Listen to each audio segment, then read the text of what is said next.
تدعوهم إلى الهدى لا يسمعوا وتراهم ينظرون إليك وهم لا يبصرون خذ العفو وأمر بالعرف وأعرض عن الجاهلين. بسم الله الرحمن الرحيم. الحمد لله رب العالمين الرحمن الرحيم مالك يوم الدين إياك نعبد وإياك نستعين اهدنا الصراط المستقيم صراط الذين أنعمت عليهم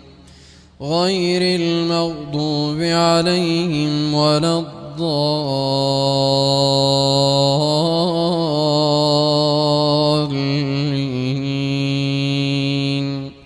آمين. قل لا أملك لنفسي نفعا ولا ضرا إلا ما شاء الله ولو كنت أعلم الغيب لاستكثرت من الخير وما مسني السوء إن أنا إلا نذير وبشير لقوم يؤمنون هو الذي خلقكم من نفس واحدة وجعل منها زوجها ليسكن إليها فلما تغشاها حملت حملا خفيفا فمرت به فلما أثقلت دعوا الله ربهما لئن آتيتنا صالحا لنكونن من الشاكرين فلما آتاهما صالحا جعلا له شركاء فيما آتاهما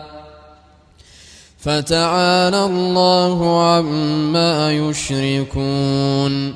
أيشركون ما لا يخلق شيئا وهم يخلقون ولا يستطيعون لهم نصرا ولا أنفسهم ينصرون وإن تدعوهم إلى الهدى لا يتبعوكم سواء عليكم أدعوتموهم أم أنتم صامتون إن الذين تدعون من دون الله عباد أمثالكم فادعوهم فليستجيبوا لكم إن كنتم صادقين ألهم أرجل يمشون بها أم لهم أيدي يبطشون بها أم لهم أعين يبصرون بها أم لهم آذان يسمعون بها قل ادعوا شركاءكم ثم كيدون فلا تنظرون إن وليي الله الذي نزل الكتاب وهو يتولى الصالحين والذين تدعون من دونه لا يستطيعون نصركم ولا أنفسهم ينصرون وإن تدعوهم إلى الهدى لا يسمعوا وتراهم ينظرون إليك وهم لا يبصرون خذ العفو وأمر بالعرف وأعرض عن الجاهلين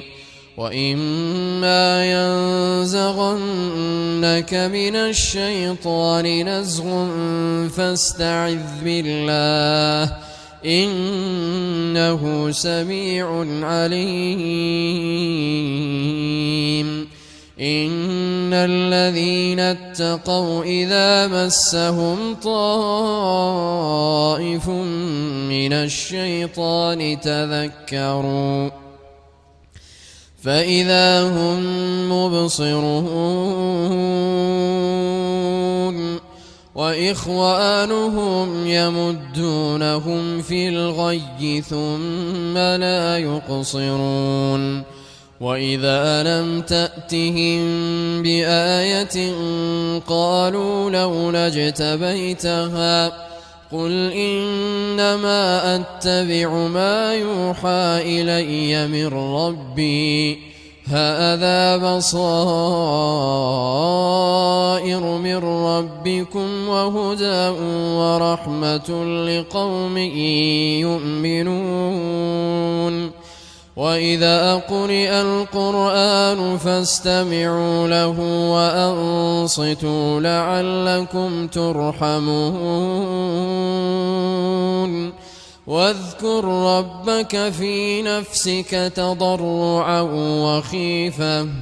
ودون الجهر من القول بالغدو والآصال ولا تكن من الغافلين إن الذين عند ربك لا يستكبرون عن عبادته ويسبحونه وله يسجدون